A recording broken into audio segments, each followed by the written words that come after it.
question for you. Yes. If Abhik were to start an automotive dealership, what would it be called? Okay, I don't know. I don't want to know because I think this is going to be another one of your clever little puns. Well, he doesn't really have a choice about this. It would be called Das Auto. What brand would this particular dealership retail? It's easy enough. Volkswagen, very funny. It is funny. But it's more than funny, it's also appropriate because right now in Frankfurt, Abhik is standing right next to a Volkswagen car. Das ist richtig. Welcome back to PowerDrift, ladies and gentlemen, where we get you detailed coverage from the 2019 Frankfurt Motor Show, where Abhik, as he says, Mr. Abhik Das, is standing right out there on the show floor getting us all the dough. In fact, if you look at the next screen, you'll see Das Auto. Now, the car that is standing next to, the Auto that is next to Das, is called the ID.3, and it's a very important car for Volkswagen. It's all electric and it's a car that is super important for a brand that's been struggling with the Dieselgate. It's all electric and it's moved from the concept stage, the prototype stage is all done. That is the production ready car. Indeed, and this car is so important for Volkswagen that the first batch of these cars is already said to be sold out. Mr. Das, can you shed some more light onto what really makes this car so important for Volkswagen? That's true, Rohan. Volkswagen have sold out the first batch of 400 ID.3 cars even before it hits production in November. It looks very similar to the original ID concept, although a few styling cues have been toned down to make it production ready. The ID.3 is based on the MEB platform, which was developed specifically for electric vehicles. Now this is the same platform as that of the Audi Q4 e-tron and the Skoda Vision iV. To give you a scale, the wheelbase is about 145 millimeters longer than that of the Golf, which means that there's abundant space to play around. The ID.3 will be offered with 3 different battery sizes. The first of which is a 45 kilowatt-hour battery, and that's good enough for a 330 kilometer range.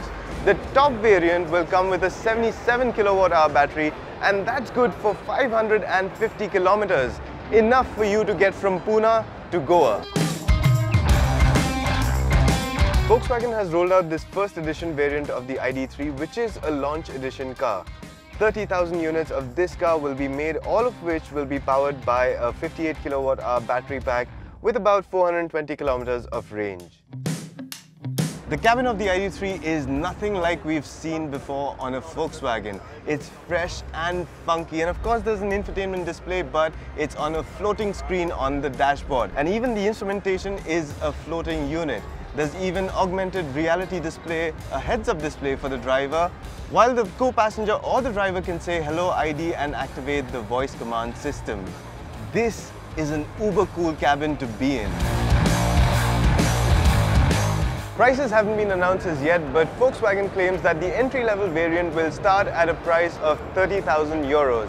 Sounds expensive? Well, that's just a little bit more than the Hyundai Kona available in India. This should give you an idea of how important the ID.3 really is for Volkswagen. In fact, they have been repeatedly claiming that this is as revolutionary as the Volkswagen Beetle or the Golf back in the day. In fact, Volkswagen says that they would like to produce 3.3 lakh electric vehicles a year, and an entire plant is being upgraded just so that it can produce electric vehicles all year long.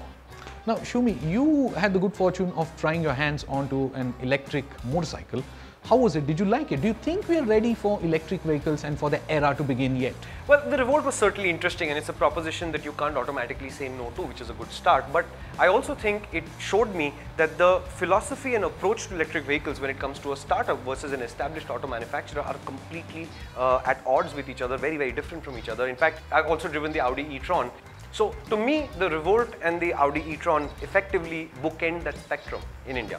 Right then, you guys check out the Revolt video that we have on our channel by pressing the I button. For now, let us know if you would be buying the ID.3 from Volkswagen, or would you rather prefer a petrol or a diesel Volkswagen? Not that they're going to have the choice for long. Just let us know what you think about the ID.3 in the comment section below. Remember to subscribe to the channel, hit the bell notification icon so that you stay updated with all the updates that are coming from IAA 2019 Frankfurt Motor Show. Stay tuned. This is the Motor Show update presented by Michelin. We're coming at you almost live from the Ausstellung in Frankfurt. Auf Wiedersehen.